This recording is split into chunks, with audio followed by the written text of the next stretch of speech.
Hello everyone. Last maths video में polynomial chapter का NCERT exercise 2.1 किए थे, जिसमें हम लोग देखे थे कि किसी पॉलिनोमियल्स को अगर ग्राफ पे रिप्रेजेंट करते हैं, तो उसमें उसका नंबर ऑफ जीरोस कैसे फाइंड आउट करते हैं। तो हम लोग देखें कि उसको देखना है कि पॉलिनोमियल्स कहाँ कहाँ पे जीरो होता है, और जहाँ जहाँ पे जीरो होता है उस जितना पॉइंट पे जीरो होता है उतना पॉइंट उसका हो गया नंबर ऑफ जीरोज। तो नेक्स्ट है एनसीईआरटी एक्सरसाइज 2.2। इसमें भी हम लोग को नंबर ऑफ जीरोज निकालना है पॉलिनोमियल्स का, लेकिन यहाँ पे ग्राफ नहीं दिया होगा, यहाँ पे इक्वेशन दिया होगा, अलजेब्रिक इक्वेशन इस तरह से x² + 2।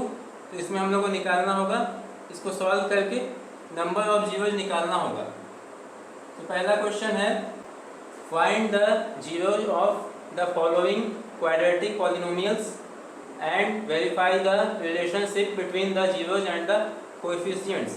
फॉलोइंग क्वाड्रेटिक पॉलिनोमियल्स यहाँ पे दिया हुआ है। तो क्वाड्रेटिक पॉलिनोमियल्स हम लोग जानते हैं जिसका डिग्री 2 होगा उसको बोलते हैं क्वाड्रेटिक पॉलिनोमियल्स, और इक्वेशन के फॉर्म में दिया होगा जैसा कि बताएं। और हम लोग को क्या निकालना है, फाइंड द जीरोज। इसका जितना भी जीरोज आएगा उस जीरोज को फाइंड आउट करना है। नंबर ऑफ जीरोज सिर्फ नहीं निकालना है, यहाँ पे जो जीरोज होगा उसको भी फाइंड आउट करना है। पहला है क्वेश्चन x² - 2x - 8।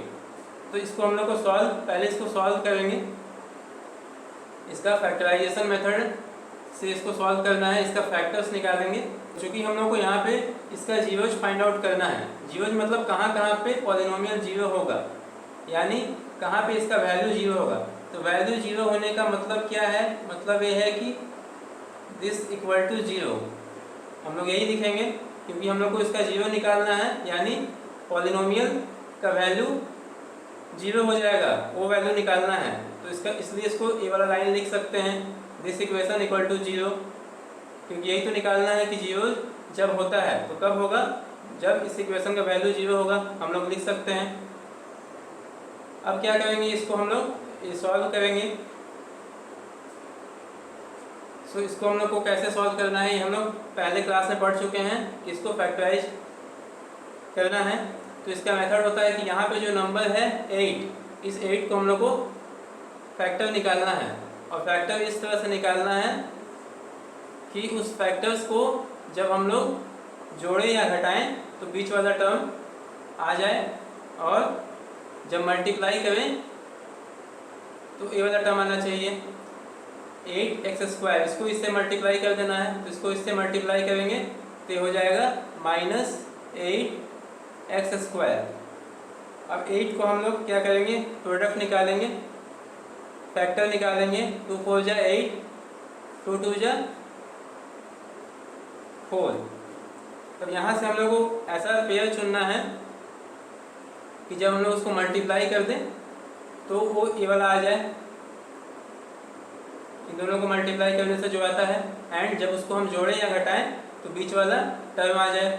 और यहाँ पे साइन का भी ध्यान रखना है कि साइन के साथ ही इसमें वो सेटिस्फाई होना चाहिए।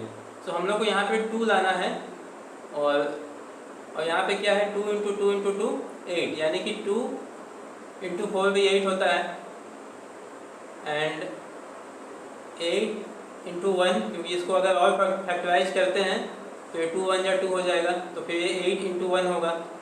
तो इसमें से हम लोग को कोई ऐसा चुनना है कि ये दोनों चीज़ सेटिस्फाई करे, मल्टीप्लाई करने पे 8 आ जाए, एंड एडिशन या सब्ट्रैक्शन करने पे यहाँ पे ये वैल्यू आ जाए। तो इसमें दिख रहा है कि हम लोग ये वाला ले सकते हैं, क्योंकि 4 - 2 ये 2 हो सकता है। लेकिन अगर हम लोग 4 - 2 करेंगे तो 2 आएगा। हम लोग को यहाँ पे -2 चाहिए, तो इसलिए हम लोग लिख देंगे -4 एंड 2। तो आप देख सकते हैं कि दोनों ही चीज़ सेटिस्फाई हो जाएगा, क्योंकि -4 और 2 को लेंगे तो यहाँ पे -2 आ जाएगा बीच में, एंड जब मल्टीप्लाई करेंगे तो यहाँ पे -8 आ जाएगा।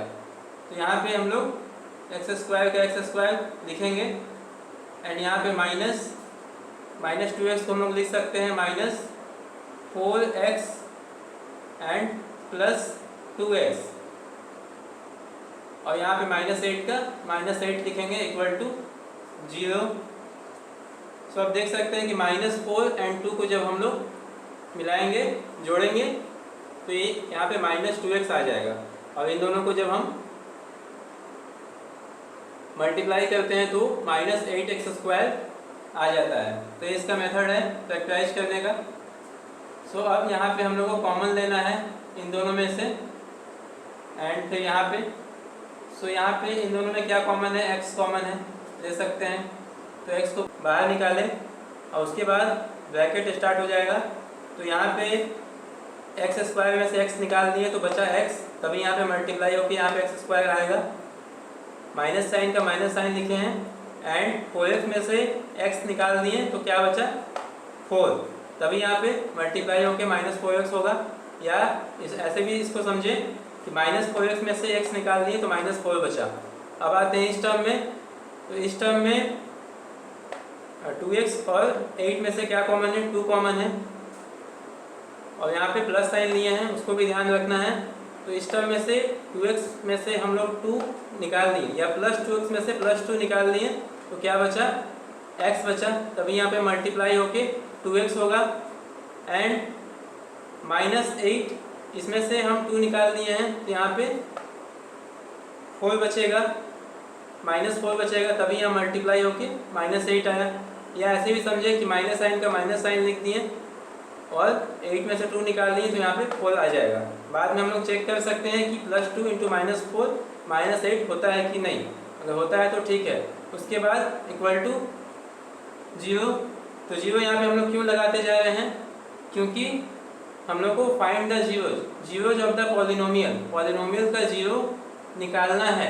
तो पॉलिनोमियल का 0 का मतलब होता है जिस पॉइंट पे पॉलिनोमियल 0 हो जाता है, इसीलिए पॉलिनोमियल को 0 से इक्वेट किए हैं, तभी इसका वैल्यू निकलेगा, तभी इसका 0 का वैल्यू निकलेगा। तो अब आते हैं इस लाइन, ये वाला लाइन हो गया। इसके बाद इस लाइन में अगर देखें तो यहाँ पे भी 2 टर्म है, टर्म भी समझाए थे कि यहाँ पे प्लस साइन है और ये एक टर्म है और ये वाला एक टर्म है। इन दोनों टर्म में से क्या कॉमन है, x -4 इसमें भी है, इस टर्म में भी है, और x -4 इस टर्म में भी है। तो x -4 को कॉमन ले लिए। अब इस टर्म में से x -4 निकाल दिए तो यहाँ पे x बचा, एंड प्लस साइन का प्लस साइन, और इस टर्म में से x -4 निकाल दिए तो यहाँ पे 2 बचा। उसके बाद ये कंप्लीट हो गया इक्वल टू 0। इसके बाद यहाँ से हम लोग को 2 चीज़ मिलेगा, x -4 equal to 0 and x + 2 equal to 0। तो इस लाइन का मतलब हुआ कि x -4 equal to 0 and x + 2 also equal to 0।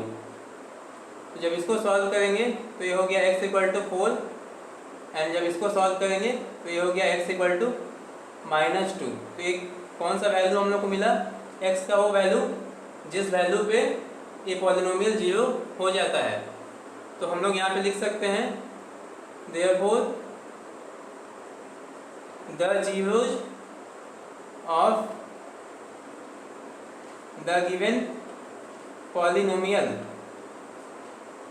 Are 4 and -2। तो ये हो गया 0।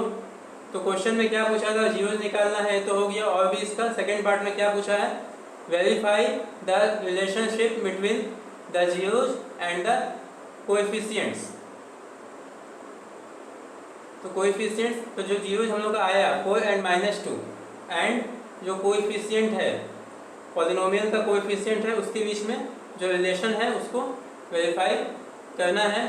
तो जीरोज हम लोग का हो गया 4 एंड -2, एंड जो कोएफिशिएंट है, कोएफिशिएंट क्या होता है, तो जो पॉलिनोमियल है तो इसमें जो x² है इसका कोएफिशिएंट को हम लोग बोलते हैं, इसको a से डिनोट करते हैं, यानी x² के बगल में जो नंबर मल्टीप्लाई है वो उसका कोएफिशिएंट होता है। तो यहाँ पे x² का कोएफिशिएंट 1 है, क्योंकि यहाँ पे और कोई नंबर नहीं है, 1 इसमें मल्टीप्लाई है। सेकेंड टर्म का कोएफिशिएंट -2 है, क्योंकि इसमें -2 मल्टीप्लाई है। तो यहाँ पे इसको a, b और c से डिनोट करते हैं। तो पहला जो है एक्स स्क्वायर, इसका कोएफिशिएंट 1 है तो ए का वैल्यू 1 हुआ, एंड सेकेंड टर्म का कोएफिशिएंट -2 है, एंड जो थर्ड टर्म है कांस्टेंट उसका वैल्यू -8 है। तो यहाँ पे जो फॉर्मूला होता है रिलेशनशिप का zero of the polynomial and coefficients of the polynomials के बीच होता है sum of zeros and product of zeros. तो सम ऑफ जीरोज होता है -b/a and product of zero होता है c/a। तो अभी बताएं कि यहाँ पे a, b और c क्या है। a जो है पहले वाले टर्म का एक्स स्क्वायर टर्म का कोएफिशिएंट है, b क्या है x वाले टर्म का कोएफिशिएंट है, और c जो है वो है कांस्टेंट टर्म। तो यहाँ पे हम लोग को ये वाला रिलेशनशिप चेक करना है। तो हम लोग का जीरो क्या आया था, जीरो आया था 4 एंड -2। तो सम ऑफ जीरोज क्या हो गया, सम ऑफ जीरोज हो गया, यहाँ पे लिख सकते हैं। इस फॉर्मूला को लिखने के बाद लिखेंगे सम ऑफ जीरोज में 4 प्लस जो सेकेंड जीरो है वो है -2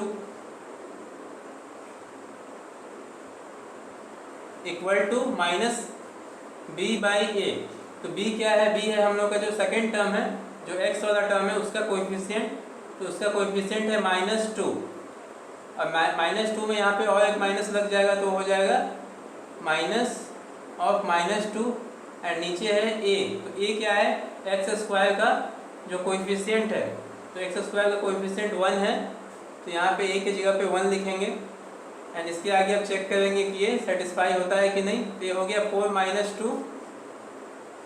2 आ गया, एंड यहाँ पे माइनस इंटू -2 + 2 और बाई में 1, उसका कोई वैल्यू नहीं है, तो ये यहाँ पे सेटिस्फाई हो गया। तो यहाँ लिख सकते हैं वेरीफाइड।